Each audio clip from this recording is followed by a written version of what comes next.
सबके सामने झुककर के कृष्ण ने उनको प्रणाम किया। धृतराष्ट्र महाराज को भी कन्हैया ने वंदन किया। दुर्योधन ने गोविंद को प्रणाम करके कहा, कुरुकुल की ओर से मैं आपका स्वागत करता हूं द्वारकेश, आप पधारे, हमारा सद्भाग्य है। प्रभु ने देखा मंच पर विदुर नहीं दिखता।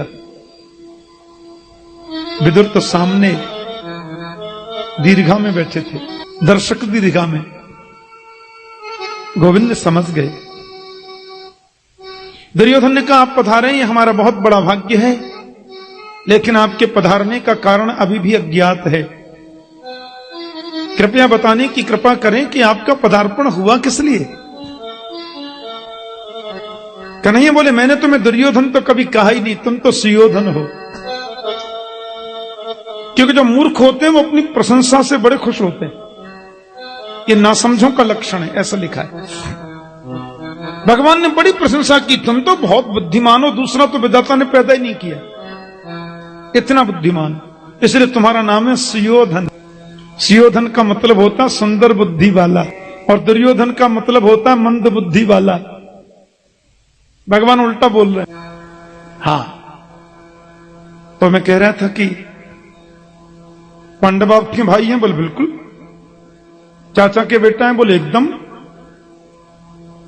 तो आधे राज्य के अधिकारी हैं? बोले बिल्कुल नहीं। देखो दुर्योधन, मैं नहीं चाहता कि किसी प्रकार का विवाद बढ़े। मेरे लिए तुम दोनों ही समान हो, और तुम दोनों ही कौरव हो। वे पांडु के पुत्र इसलिए पांडव कहलाए तो क्या, हैं तो वे ही कौरव। जो कुरुवंश में उत्पन्न हुआ सभी कौरव हैं। पांडव भी वास्तव में तो कौरव ही हैं। जो कुरुवंश में पैदा हुआ वो सभी कौरव है। महाराज पांडु भी कौरव हैं, उनके 5 बेटा भी कौरव हैं, एक ही तो हैं। युधिष्ठिर जी तुम सब में बड़े हैं, इसलिए निश्चित रूप से उनके पिता राज्य गद्दी पर थे तो अधिकार उनका बनता है। पर मैं पांडवों से राज्य के लिए ये जो आग्रह रखते हैं उसको टालने का प्रयास करूंगा। और मैं तो कहता हूं तुम केवल 5 गांव पांडवों को दे दो, मैं उनको राजी कर लूंगा। भगवान ने केवल 5 गांव मांगे। दुर्योधन ने कहा, सुचिग्रे नैव दास्यामि बिना युद्धे न केशव। सुई की नोक के बराबर भी बिना युद्ध के किसी को भी मैं अब कुछ दे नहीं सकता। युद्ध में जिसको विजयश्री मिलेगी वही इसका राज्याधिकारी होगा। और अब पांडवों के भाग्य का फैसला करने आए हो केशव, हमारे अतिथि के रूप में नहीं। ये सब नहीं चलेगा द्वारकाधीश। अब तो युद्ध में जिसको विजय मिलेगी वही राजा बनना है। तो नहीं है, बोले सुनो, तुमने युद्ध देखा है? दादी जी से सुना होगा कहानी में, नानी जी से सुना होगा उनकी गोद में सोते समय। युद्ध की विभीषिका तुमने देखी नहीं दुर्योधन?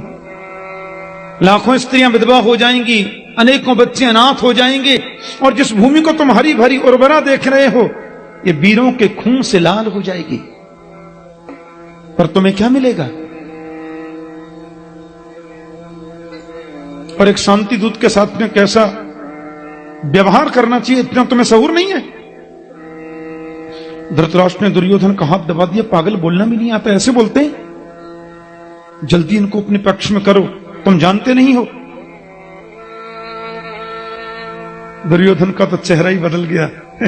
मजाक कर रहा था। बचपन से ही ऐसे ही रहा हूं ना, मैं मन में कुछ कपट नहीं रखता केशव, मैं तो बस बोल ही देता हूं, आप मुझे कोई गलत ना समझें। अब पता नहीं क्या क्या बोल जाता हूं मैं, लेकिन मन का तो मैं बहुत ही शुद्ध व्यक्ति हूं। कृष्ण बोले वो तो दिखता है मुझे। राजनीति की बात छोड़िए, हाँ, किसको क्या मिलना है, किसको क्या होगा, वो तो जब आप लोग मिल बैठ के बड़े लोग जो बात कर लेंगे हमको सब मंजूर हो जाएगा। अब आप घर पधारो ना। और आप तो जानते हैं मेरी माता कितनी बड़ी पतिव्रता है। उनको जब पता चला था ना कि मेरे पिताश्री जन्म से ही नेत्रहीन हैं, तो मां ने भी पट्टी बांध ली। कृष्ण बोले जानता हूं मैं, मां ने अपने हाथों से आपके लिए भोग बनाया है, चलो ना।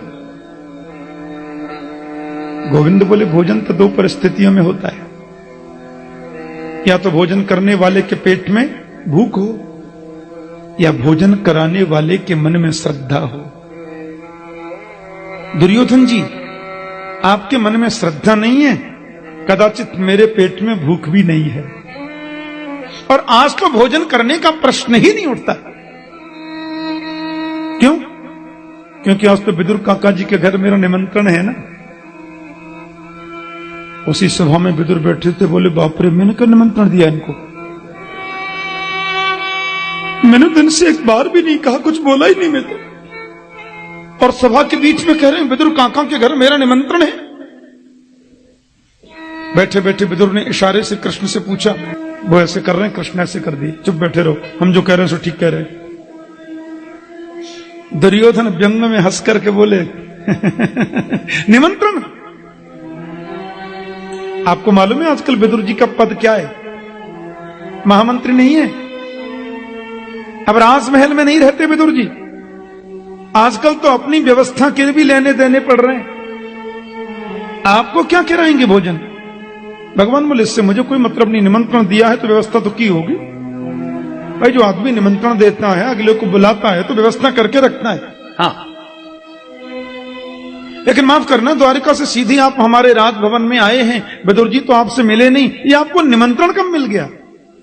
कृष्ण बोले चिट्ठी गई थी हमारे यहां, उसमें लिखा था कि हस्तिनापुर आओ तो पहला भोजन मेरे ही घर होगा। दुर्योधन बोला हम भी तो देखें विदुर काका जी की आपकी क्या व्यवस्था होती है। विदुर जी तो सभा छोड़ के भागे, हे भगवान कुछ व्यवस्था तो करूं चल के, क्या पता है अभी पहुंच जाएंगे। हम लोग तो, विदुर जी ने 12 वर्षों से अन्न ही नहीं खाया था, वो तो फल खा के भजन करते थे। विदुर जी ने द्वादशाक्षर मंत्र का 12 वर्षों तक फल खाकर भजन किया, क्या पता है पहुंच जाए अभी। विदुर जी गोप लोगों की बजरिया में गए, कहीं से माखन ले रहे हैं, कहीं से मिश्री ले रहे हैं, कहीं से खोए के लड्डू बनवा रहे हैं, भैया जल्दी करो। इधर सभा से मेरे गोविंद उतरे और विदुर जी के घर की ओर प्रस्थान कर रहे। जैसे भक्त लोग परमात्मा के मंदिर में पादुका पहन कर नहीं जाते, भगवान भी भक्त के घर जाते हैं तो नंगे चरणों से जाते हैं। और जब विदुर जी के द्वार पर गोविंद पहुंचे, विदुरानी तो स्नान कर रही थी। खोलो, सांकर खटखटा रहे। विदुरानी ने देखा, अरे ये तो मेरे कन्हैया की आवाज है, ये तो मेरे गोविंद की आवाज। महाराज स्नान करते करते दौड़ पड़ी, ये देखा ही नहीं मैंने वस्त्र बदलने चाहिए कि नहीं, तुरंत द्वार खोला, आओ न केशव, आओ न लाला, आओ न गोपाल, कितनी कृपा कर दी, जल्दी पधारिए।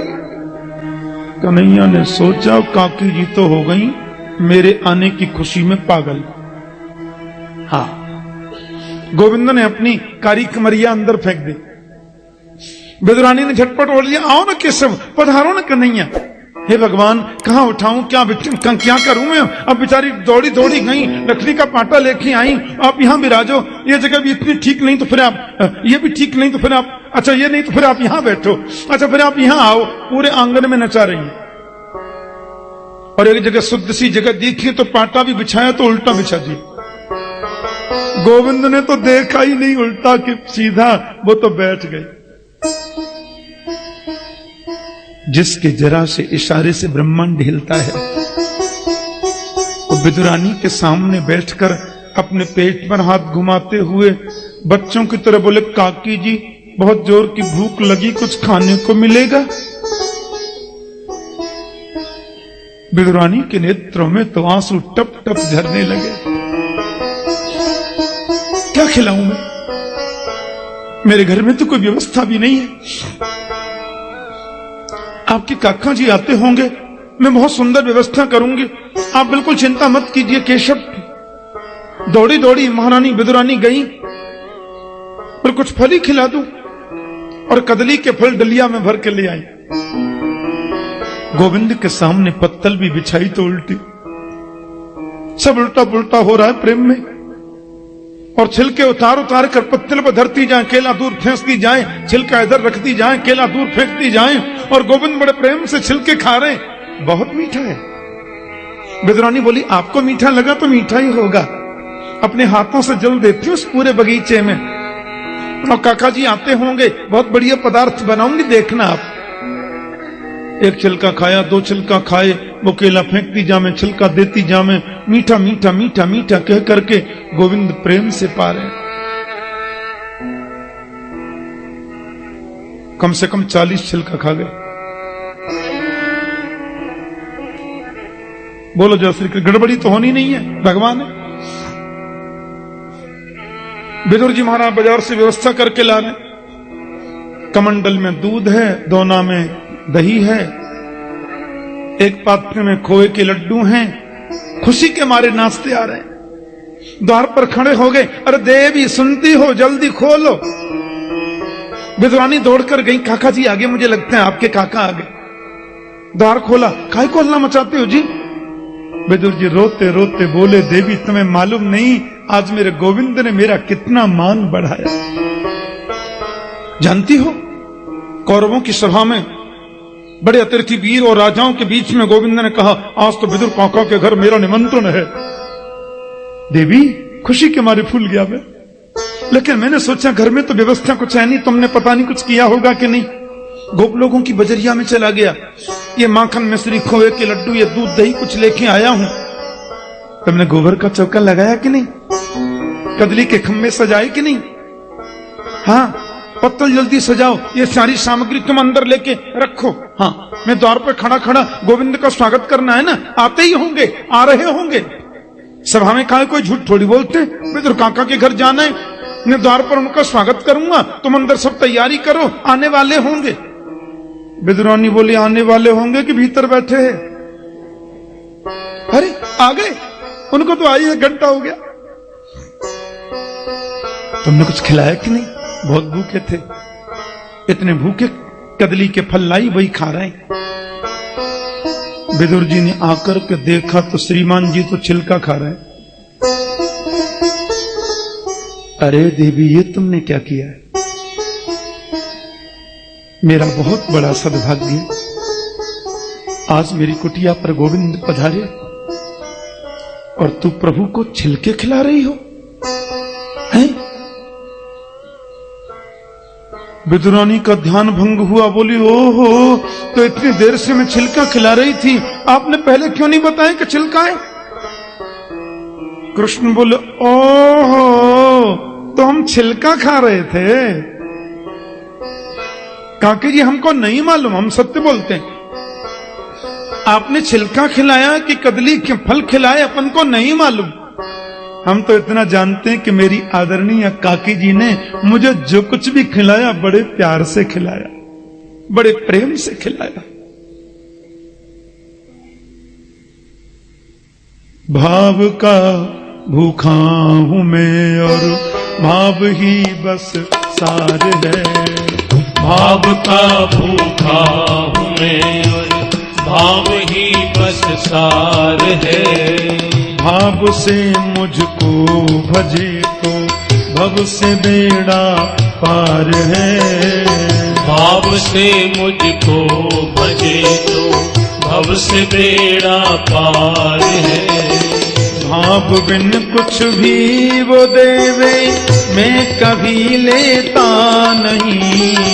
भाव बिन कुछ भी वो देवे मैं कभी लेता नहीं। भाव से एक फूल भी है तो मुझे स्वीकार है।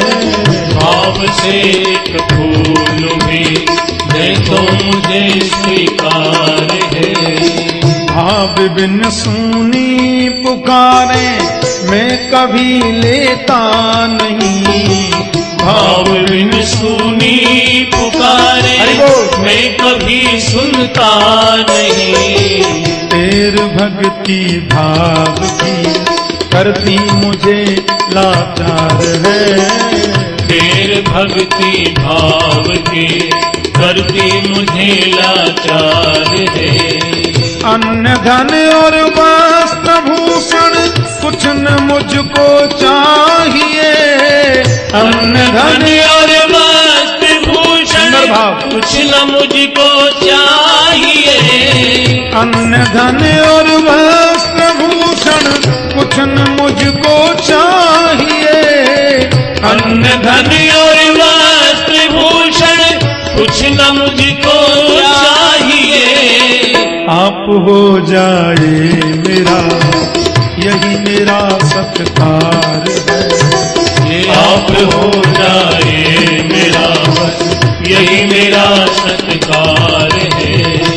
बांध लेते भक्त मुझको प्रेम की जंजीर में, बांध लेते भक्त मुझको प्रेम की जंजीर में। बांध लेते भक्त मुझको प्रेम की जंजीर में। बांध लेते भक्त मुझको प्रेम की जंजीर में। इसलिए इस भूमि पर होता मेरा अवतार है। इसलिए इस भूमि पर होता मेरा अवतार है। क्योंकि भाव का भूखा हूँ मैं, भाव ही बस सार है। ये भाव का भूखा हूँ मैं और भाव ही बस सार है। प्रेम ही तो बड़ी चीज है। विदुर जी बोले बिल्कुल ना समझे, हम लोग एकदम समझदारी नहीं है, और ये तो ये बहुत ही भोली हैं। अब छिलका ही खिला दिया आपको तो लड्डू खाओ ना। गोविंद के मुंह में एक लड्डू दिया, आधा लड्डू खाते ही कन्हैया बोले बुरा न मानो तो एक बात कह दूं काका जी। बोलो। जो स्वाद उस छिलके में था इस लड्डू में तो नहीं है, क्योंकि लड्डू खिलाकर तो आप औपचारिकता निभा रहे हैं, पर छिलके खिलाते समय तो काकी जी को यह भी ध्यान नहीं था कि मैं क्या कर रही हूं। प्रेम में नियम नहीं होता। हाँ, भाव होना चाहिए। और इतना सम्मान प्रभु ने विदुर को दिया। दुर्योधन की मेवा त्यागी, साग विदुर घर खाया। और प्रभु अपनी लीलाओं को संपन्न करके जब जा रहे थे तो उद्धव से बोले मुझे विदुर की बहुत याद आती है, और विदुर से मेरा समाचार कहना कि कृष्ण तुम्हें याद करते थे। हां, एक दिन युधिष्ठिर जी ने जाकर के कृष्ण के कक्ष में देखा, रात के 12 बज रहे थे, मेरे कन्हैया आंखें बंद करके समाधि में बैठे थे और नेत्रों से आंसू झर रहे थे। पूछा, केशव, सारी दुनिया आपका ध्यान करती है, आपके स्मरण में आपकी याद में रोती है, आप किसकी याद करते हैं? गोविंद बोले, बिल्कुल इसी समय पितामह भीष्म मेरे ध्यान में बैठे हैं, और जैसे भक्त मेरी याद करता है ना, वैसे मैं भी भक्त की याद करता हूं। ये यथामाम प्रपद्यन्ते तांस तथैव भजाम्यहम्। जैसे भक्त मेरा भजन करता है वैसे मैं भी उनका भजन करता हूं।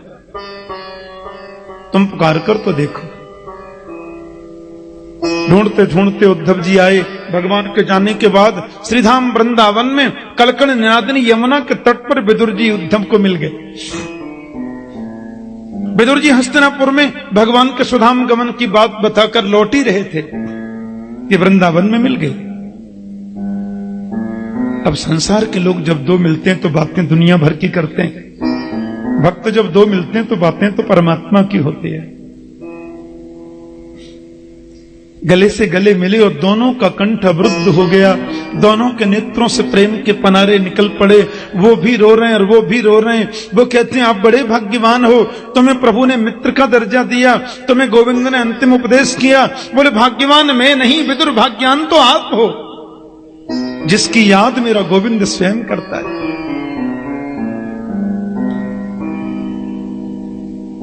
एक दादू महाराज हुए, दादू संत, उनके पास दर्शन करने एक सज्जन गए तो देखा वो पड़े हुए हैं। हाँ, मस्ती में पड़े। बोले, महाराज आप क्या कर रहे हैं? बोले, करना क्या?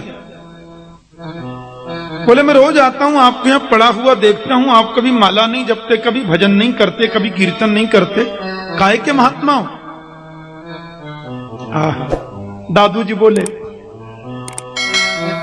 कि माला जपहिन कर जपहि, जिहुआ जपहिन राम, मेरा सुमिरन हरि करे, मैं पावा विश्राम। माला छूट गई, भजन छूट गया। अब तो मेरा सुमिरन गोविंद करते हैं और मैं आराम फरमाता हूं। बोलो जय श्री कृष्ण। मेरा सुमिरन हरि करे, मैं पावा विश्राम। एक स्टेज वो भी आती है जब भगवान भक्त का सुमिरन करता है। विदुर उन्हीं भक्तों में से एक है। उद्धव जी महाराज के सन्मुख बैठे। उद्धव ने कहा, गोविंद ने तुम्हारी याद करी, कितने बड़े भाग्यवान हो, पुण्यात्मा हो। और संपूर्ण कृष्ण कथा सुनाई। बचपन से लेखन के सुधाम गमन पर्यंत गोविंद की सारी लीला महात्मा उद्धव ने विदुर को सुनाई। सुंदरता का वर्णन, उनकी करुणा का वर्णन, बाल चपल लीलाएं, गुरुकुल प्रवेश, द्वारिका, सारी लीलाएं सुनाई। फिर बोले, तुम्हें जो अंतिमोपदेश मिला था वो कहो ना। बोले, महात्मा विदुर जी मैत्रेय नाम के संत हैं, प्रभु ने उनसे कह रखा है कि आपके पास विदुर आए तो शंका का समाधान करना। आप ऋषि मैत्रेय के पास जाएं। सबके सामने झुककर के कृष्ण ने उनको प्रणाम किया। धृतराष्ट्र महाराज को भी कन्हैया ने वंदन किया।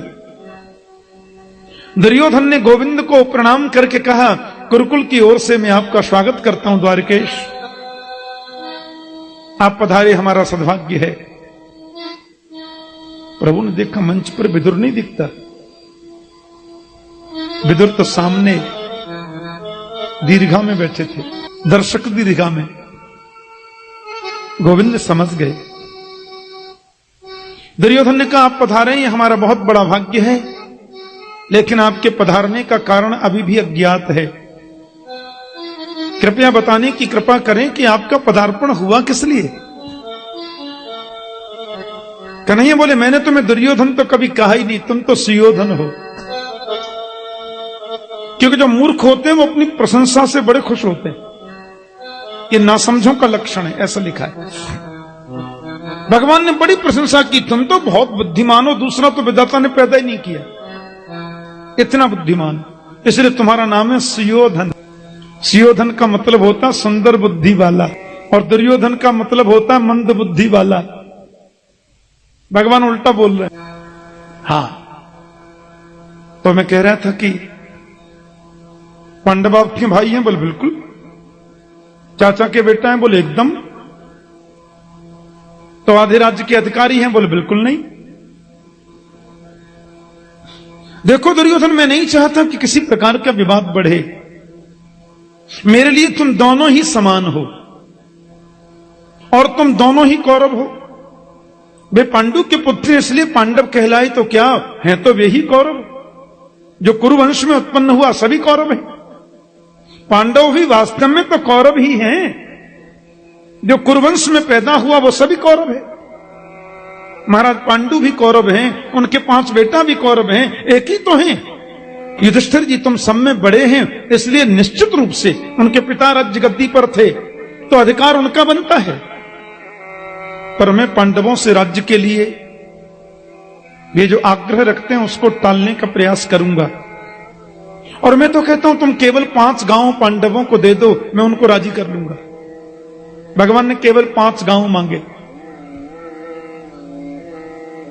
दुर्योधन ने कहा, सुचिग्रे नैव दास्यामि बिना युद्धे न केशव। सुई की नोक के बराबर भी बिना युद्ध के किसी को भी मैं अब कुछ दे नहीं सकता। युद्ध में जिसको विजयश्री मिलेगी वही इसका राज्याधिकारी होगा। और आप पांडवों के भाग्य का फैसला करने आए हो केशव, हमारे अतिथि के रूप में नहीं। ये सब नहीं चलेगा द्वारकाधीश। अब तो युद्ध में जिसको विजय मिलेगी वही राजा बनना है। तो नहीं है? बोले सुनो, तुमने युद्ध देखा है? दादी जी से सुना होगा कहानी में, नानी जी से सुना होगा उनकी गोद में सोते समय। युद्ध की विभीषिका तुमने देखी नहीं दुर्योधन? लाखों स्त्रियां विधवा हो जाएंगी, अनेकों बच्चे अनाथ हो जाएंगे, और जिस भूमि को तुम हरी भरी उर्वरा देख रहे हो ये वीरों के खून से लाल हो जाएगी। पर तुम्हें क्या मिलेगा? और एक शांति दूत के साथ में कैसा व्यवहार करना चाहिए, इतना तुम्हें सहूर नहीं है? धृतराष्ट्र ने दुर्योधन का हाथ दबा दिया, पागल, बोलना भी नहीं आता, ऐसे बोलते हैं? जल्दी इनको अपने पक्ष में करो, तुम जानते नहीं हो। दुर्योधन का तो चेहरा ही बदल गया। मजाक कर रहा था। बचपन से ही ऐसे ही रहा हूं ना, मैं मन में कुछ कपट नहीं रखता केशव, मैं तो बस बोल ही देता हूं, आप मुझे कोई गलत ना समझें। अब पता नहीं क्या क्या बोल जाता हूं मैं, लेकिन मन का तो मैं बहुत ही शुद्ध व्यक्ति हूं। कृष्ण बोले वो तो दिखता है मुझे। राजनीति की बात छोड़िए, हाँ, किसको क्या मिलना है, किसको क्या होगा, वो तो जब आप लोग मिल बैठ के बड़े लोग जो बात कर लेंगे हमको सब मंजूर हो जाएगा। अब आप घर पधारो ना, और आप तो जानते हैं मेरी माता कितनी बड़ी पतिव्रता है। उनको जब पता चला था ना कि मेरे पिताश्री जन्म से ही नेत्रहीन हैं, तो मां ने भी पट्टी बांध ली। कृष्ण बोले जानता हूं मैं, मां ने अपने हाथों से आपके लिए भोग बनाया है, चलो ना। गोविंद बोले भोजन तो दो परिस्थितियों में होता है, या तो भोजन करने वाले के पेट में भूख हो, या भोजन कराने वाले के मन में श्रद्धा हो। दुर्योधन जी, आपके मन में श्रद्धा नहीं है, कदाचित मेरे पेट में भूख भी नहीं है, और आज तो भोजन करने का प्रश्न ही नहीं उठता। क्यों? क्योंकि आज तो विदुर काका जी के घर मेरा निमंत्रण है ना। उसी सभा में विदुर बैठे थे, बोले बाप रे, मैंने क्या निमंत्रण दिया इनको? मैंने दिन से एक बार भी नहीं कहा, कुछ बोला ही नहीं मैं तो, और सभा के बीच में कह रहे हैं विदुर काका के घर मेरा निमंत्रण है। बैठे बैठे विदुर ने इशारे से कृष्ण से पूछा, वो ऐसे कर रहे हैं, कृष्ण ऐसे कर दिए, चुप बैठे रहो, हम जो कह रहे हैं सो ठीक कह रहे हैं। दुर्योधन व्यंग में हंस करके बोले निमंत्रण? आपको मालूम है आजकल विदुर जी का पद क्या है? महामंत्री नहीं है। अब राजमहल में नहीं रहते विदुर जी, आजकल तो अपनी व्यवस्था के भी लेने देने पड़ रहे हैं। आपको क्या कराएंगे भोजन? भगवान बोले इससे मुझे कोई मतलब नहीं, निमंत्रण दिया है तो व्यवस्था तो की होगी। भाई जो आदमी निमंत्रण देता है, अगले को बुलाता है, तो व्यवस्था करके रखना है। हाँ, लेकिन माफ करना, द्वारिका से सीधे आप हमारे राजभवन में आए हैं, विदुर जी तो आपसे मिले नहीं, ये आपको निमंत्रण कब मिल गया? कृष्ण बोले चिट्ठी गई थी हमारे यहां, उसमें लिखा था कि हस्तिनापुर आओ तो पहला भोजन मेरे ही घर होगा। दुर्योधन बोला हम भी तो देखें विदुर काका जी की आपकी क्या व्यवस्था होती है। विदुर जी तो सभा छोड़ के भागे, हे भगवान कुछ व्यवस्था तो करूं चल के, क्या पता है अभी पहुंच जाएंगे। हम लोग तो, विदुर जी ने 12 वर्षों से अन्न ही नहीं खाया था, वो तो फल खा के भजन करते थे। विदुर जी ने द्वादशाक्षर मंत्र का 12 वर्षों तक फल खाकर भजन किया, क्या पता है पहुंच जाए अभी। विदुर जी गोप लोगों की बजरिया में गए, कहीं से माखन ले रहे हैं, कहीं से मिश्री ले रहे हैं, कहीं से खोए के लड्डू बनवा रहे हैं, भैया जल्दी करो। इधर सभा से मेरे गोविंद उतरे और विदुर जी के घर की ओर प्रस्थान कर रहे।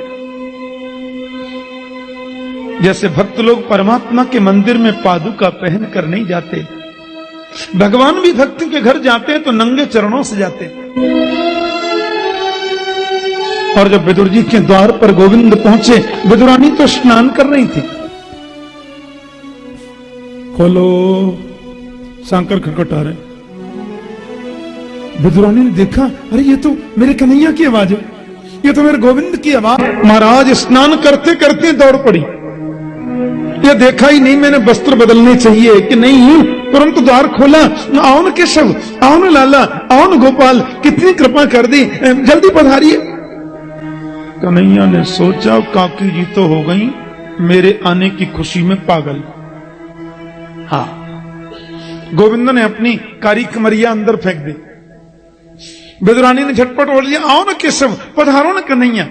हे भगवान, कहां उठाऊं, क्या करूं मैं? अब बेचारी दौड़ी दौड़ी गई, लकड़ी का पाटा लेके आई, आप यहां विराजो, ये जगह भी इतनी ठीक नहीं तो फिर आप, ये भी ठीक नहीं तो फिर आप, अच्छा ये नहीं तो फिर आप यहां बैठो, अच्छा फिर आप यहां आओ। पूरे आंगन में नचा रही हैं। और एक जगह शुद्ध सी जगह देखी तो पाटा भी बिछाया तो उल्टा बिछा दिया। गोविंद ने तो देखा ही नहीं, उल्टा कि सीधा वो तो बैठ गए। जिसके जरा से इशारे से ब्रह्मांड हिलता है, वो विदुरानी के सामने बैठकर अपने पेट पर हाथ घुमाते हुए बच्चों की तरह बोले, काकी जी बहुत जोर की भूख लगी, कुछ खाने को मिलेगा? विदुरानी के नेत्रों में तो आंसू टप टप झरने लगे। क्या खिलाऊं मैं? मेरे घर में तो कोई व्यवस्था भी नहीं है। आपके काका जी आते होंगे, मैं बहुत सुंदर व्यवस्था करूंगी, आप बिल्कुल चिंता मत कीजिए। केशव दौड़ी दौड़ी महारानी विदुरानी गई, पर कुछ फल ही खिला दूं, और कदली के फल डलिया में भर के ले आई। गोविंद के सामने पत्तल भी बिछाई तो उल्टी, सब उल्टा पुल्टा हो रहा है प्रेम में। और छिलके उतार उतार कर पत्तल पर धरती जाए, केला दूर फेंकती जाए, छिलका इधर रखती जाए, केला दूर फेंकती जाए, और गोविंद बड़े प्रेम से छिलके खा रहे हैं। बहुत मीठा है। विदुरानी बोली, आपको मीठा लगा तो मीठा ही होगा। अपने हाथों से जल देती हूं उस पूरे बगीचे में, और काका जी आते होंगे, बहुत बढ़िया पदार्थ बनाऊंगी, देखना आप। एक छिलका खाया, दो छिलका खाए, वो केला फेंकती जामे, छिलका देती जामे, मीठा मीठा मीठा मीठा कह करके गोविंद प्रेम से पा रहे। कम से कम 40 छिलका खा गए। बोलो जय श्री कृष्ण। गड़बड़ी तो होनी नहीं है, भगवान है। विदुर जी महाराज बाजार से व्यवस्था करके ला रहे। कमंडल में दूध है, दोना में दही है, एक पात्र में खोए के लड्डू हैं। खुशी के मारे नाचते आ रहे हैं। द्वार पर खड़े हो गए, अरे देवी सुनती हो, जल्दी खोलो। विदुरानी दौड़कर गई, काका जी आगे, मुझे लगता है आपके काका आगे। द्वार खोला, काहे को हल्ला मचाते हो जी? विदुर जी रोते रोते बोले, देवी तुम्हें मालूम नहीं आज मेरे गोविंद ने मेरा कितना मान बढ़ाया। जानती हो, कौरवों की सभा में बड़े अतिथि वीर और राजाओं के बीच में गोविंद ने कहा, आज तो विदुर काका के घर मेरा निमंत्रण है। देवी खुशी के मारे फूल गया मैं, लेकिन मैंने सोचा घर में तो व्यवस्था कुछ है नहीं, तुमने पता नहीं कुछ किया होगा कि नहीं। गोप लोगों की बजरिया में चला गया, ये माखन मिश्री खोए के लड्डू, ये दूध दही कुछ लेके आया हूं। तुमने गोबर का चौका लगाया कि नहीं? कदली के खम्भे सजाए कि नहीं? हाँ, पत्तल जल्दी सजाओ, ये सारी सामग्री तुम अंदर लेके रखो। हाँ, मैं द्वार पर खड़ा खड़ा गोविंद का स्वागत करना है ना, आते ही होंगे, आ रहे होंगे। सभा में कहा कोई झूठ थोड़ी बोलते, विदुर काका के घर जाना है, मैं द्वार पर उनका स्वागत करूंगा, तुम अंदर सब तैयारी करो, आने वाले होंगे। विदुरानी बोली, आने वाले होंगे कि भीतर बैठे हैं? अरे आ गए, उनको तो आई 1 घंटा हो गया। तुमने कुछ खिलाया कि नहीं? बहुत भूखे थे, इतने भूखे कदली के फल लाई वही खा रहे हैं। विदुर जी ने आकर के देखा तो श्रीमान जी तो छिलका खा रहे हैं। अरे देवी ये तुमने क्या किया है? मेरा बहुत बड़ा सद्भाग्य, आज मेरी कुटिया पर गोविंद पधारे और तू प्रभु को छिलके खिला रही हो, हैं? विदुरानी का ध्यान भंग हुआ, बोली ओहो, तो इतनी देर से मैं छिलका खिला रही थी, आपने पहले क्यों नहीं बताया कि छिलका है? कृष्ण बोले, ओहो, तो हम छिलका खा रहे थे। काकी जी हमको नहीं मालूम, हम सत्य बोलते हैं। आपने छिलका खिलाया कि कदली के फल खिलाए अपन को नहीं मालूम। हम तो इतना जानते हैं कि मेरी आदरणीय काकी जी ने मुझे जो कुछ भी खिलाया बड़े प्यार से खिलाया, बड़े प्रेम से खिलाया। भाव का भूखा हूं मैं और भाव ही बस सार है। भाव का भूखा हूँ मैं और भाव ही बस सार है। भाव से मुझको भजे तो भव से बेड़ा पार है। भाव से मुझको भजे तो भव से बेड़ा पार है। भाव बिन कुछ भी वो देवे मैं कभी लेता नहीं। भाव बिन कुछ भी वो देवे मैं कभी लेता नहीं। भाव से एक फूल भी है तो मुझे स्वीकार है। भाव से एक फूल भी है तो मुझे स्वीकार है। भाव बिन सुनी पुकारे मैं कभी लेता नहीं। भाव बिन सुनी पुकारे मैं कभी सुनता नहीं। तेर भक्ति भाव की करती मुझे लाचार है। तेर भक्ति भाव की करती मुझे लाचार है। अन्न धन और वस्त्र भूषण कुछ न मुझको चाहिए। अन्न धन और वस्त्र भूषण कुछ न मुझको चाहिए। अन्न धन और वस्त्र भूषण कुछ न मुझको चाहिए। अन्न धन और वस्त्र भूषण कुछ न मुझको चाहिए। आप हो जाए मेरा यही मेरा सत्कार है। आप हो जाए मेरा बस यही मेरा सत्कार है। बांध लेते भक्त मुझको प्रेम की जंजीर में। बांध लेते भक्त मुझको प्रेम की जंजीर में। बांध लेते भक्त मुझको प्रेम की जंजीर में। बांध लेते भक्त मुझको प्रेम की जंजीर में। इसलिए इस भूमि पर होता मेरा अवतार है। इसलिए इस भूमि पर होता मेरा अवतार है। क्योंकि भाव का भूखा हूँ मैं, भाव ही बस सार है। ये भाव का भूखा हूँ मैं और भाव ही बस सार है। प्रेम ही तो बड़ी चीज है। विदुर जी बोले बिल्कुल ना समझे, हम लोग एकदम समझदारी नहीं है और ये तो ये बहुत ही भोली हैं। अब छिलका ही खिला दिया आपको तो लड्डू खाओ ना। गोविंद के मुंह में एक लड्डू दिया, आधा लड्डू खाते ही कन्हैया बोले बुरा न मानो तो बात कह दूं। काका जी बोलो, जो स्वाद उस छिलके में था इस लड्डू में तो नहीं है। क्योंकि लड्डू खिलाकर तो आप औपचारिकता निभा रहे हैं, पर छिलके खिलाते समय तो काकी जी को यह भी ध्यान नहीं था कि मैं क्या कर रही हूं। प्रेम में नियम नहीं होता। हाँ, भाव होना चाहिए।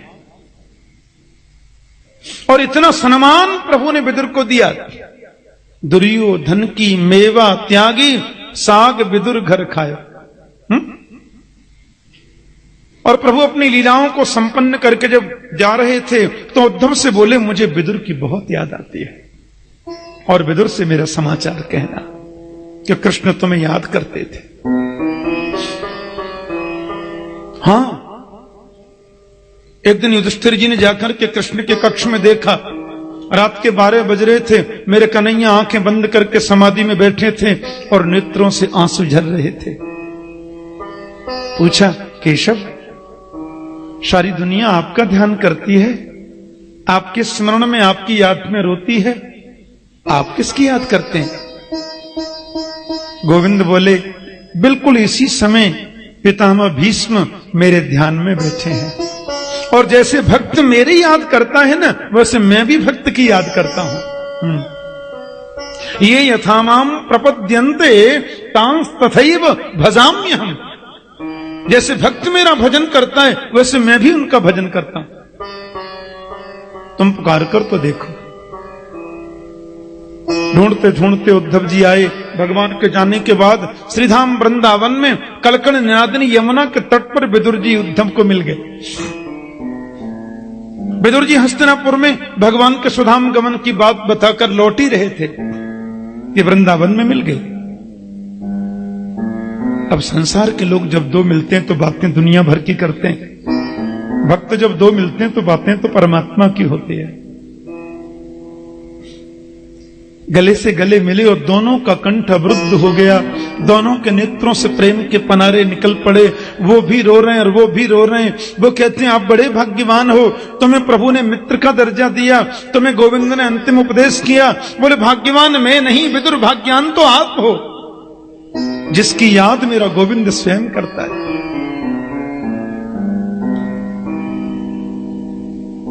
एक दादू महाराज हुए, दादू संत, उनके पास दर्शन करने एक सज्जन गए तो देखा वो पड़े हुए हैं, हाँ मस्ती में पड़े। बोले महाराज आप क्या कर रहे हैं? बोले करना क्या?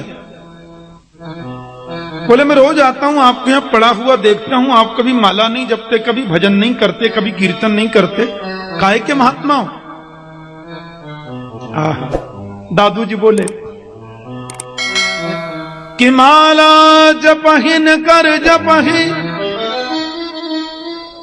जिहुआ जपहिन राम, मेरा सुमिरन हरि करे,